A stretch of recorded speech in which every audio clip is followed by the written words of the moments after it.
بيال كسو دبابة 10 كان عصب ما أنت wax uu diiradda noo saaran yahay waa Jealousful Lady gabar masar badan part 2 qaybteedii labaad Samira markaa waxay leedahay did you know ma soo ogaatay his name magaciisa and where he resides iyo halka uu degan yahay magaciisa iyo halka uu degan yahayba ma soo ogaatay adigu su'aala waxay leedahay yes of course ha daban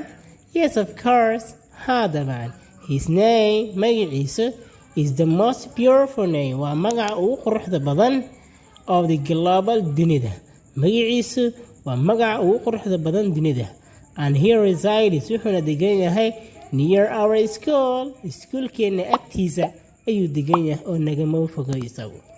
Samira waxay leedahay markaa did you take ma ka soo qaadatay his phone number telefoonkiisa ma soo qaadatay and call him mana wacda adigu telefoonkiisa ma ka soo qaadato ma wacday su'aadu waxay leedahay yaab ha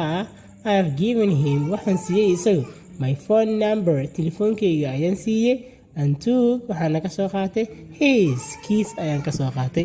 and I say to him waxaan ku dhahay I will call you tonight caawa ayaan ku soo wici doonaa sweetheart qalbiyow caawaan ku soo wici doonaa ayaan dhahay su'aadu waxay leedahay can you show me ma tusin kartaa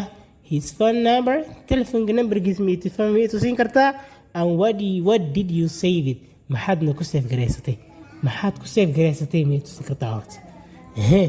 su'aadi soo bad waxay leedahay of course dabcan ha waan ku sin karaa why not maxaad diiday since maadaama you are my ball aad saaxiibadeyda tahay anigu